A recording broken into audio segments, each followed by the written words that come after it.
alguém quer me seguir, renuncie a si mesmo, tome a sua cruz e me siga, disse Jesus. E ainda, quem quiser salvar a sua vida vai perdê-la, mas quem perder a sua vida por causa de mim vai ganhá-la. De fato, o que adianta o homem ganhar o mundo inteiro, mas perder a sua vida? Como viver esse evangelho no dia de hoje?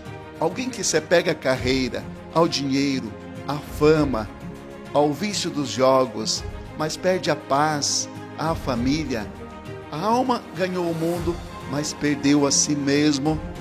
Já quem abre mão de uma vantagem pessoal, um lucro fácil, a vingança, o caminho mais cômodo por fidelidade aos valores do Evangelho, esse constrói sua casa sobre a rocha.